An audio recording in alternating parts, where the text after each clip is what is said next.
Just a few short months ago, AIDS had depleted Kaya Graham. I could barely get up to go from the couch to go to the bathroom.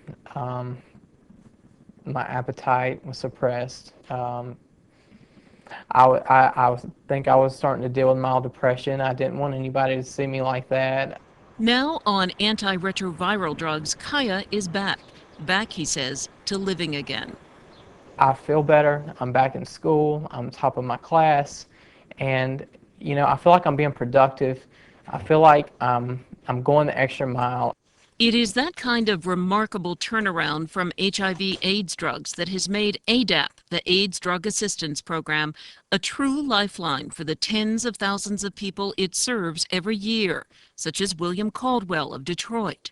The ADAP has helped me to get these same drugs, which would cost you an arm and a leg in most cases if you're not insured. They get access to the same medications that a wealthy person living with HIV has, and they understand that in a real way, and they understand what it would be like if the ADAP program goes away. That it would truly be because we do have a world of the haves and the have-nots, but programs such as ADAP kind of balances out that kind of world. Medicaid is the largest source of funding for people with HIV/AIDS in care. Congress created ADAP in 1990 as part of the Ryan White program to catch those people who don't qualify for Medicaid or other government programs and cannot afford private insurance. It is the safety net beneath other safety nets.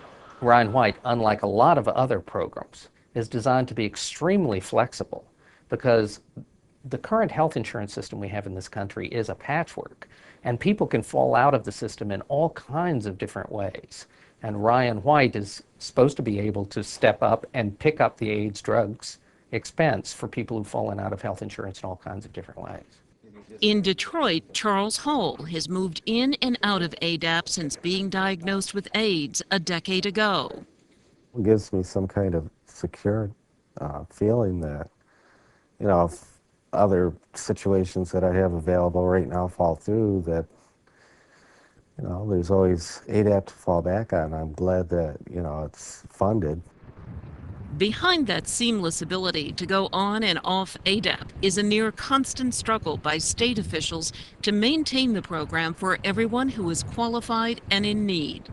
Congress provides most of the funding. Almost $800 million in 2006 went to states for their ADAP programs.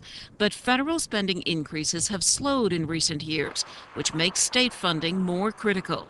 Most legislatures do provide some additional funds, but a handful does not. ADAP is not an entitlement program like Medicaid or Medicare. Funding does not necessarily match the number of people who need medications and the costs of those medications. It's very fragile. In fact, recently, the last couple of years, we've had to adjust to how we do business on a day-to-day basis to try to react to some changes within our state to ensure that our members and additional members have access to the medications that we offer. In 2006, facing the prospect of a waiting list, there was a one-time infusion of funds from the Michigan legislature. Program managers became more aggressive in prescribing cheaper generic drugs when possible, and by collecting payments from other sources for clients who should not have been on ADAP. ADAP is one of many payers, and that's something that we need to keep in mind. ADAP cannot take on the whole burden of paying for the drugs. We have to continue to have good partners across the health spectrum, and that also includes the private insurance payers. South Carolina, where the AIDS epidemic is growing and has an increasingly female African-American profile, is facing a very different reality. We have 800 new cases a year, which is far exceeding the resources that are allocated through our legislature. And so in 2006, South Carolina created a waiting list. Since 2002, some 20 states have had waiting lists at one time or another, with an average of over 700 people waitlisted. It was very challenging. It was very tough. We met you know, as a group, a team of our staff with our medical advisor, making sure that we had looked at all possible, you know, resources, funding, where we, you know, running our program as efficiently as possible.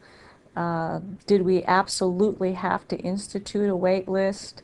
I mean, we looked at a lot of different pieces of information before we made the decision to do that, because we knew that that would really be significant.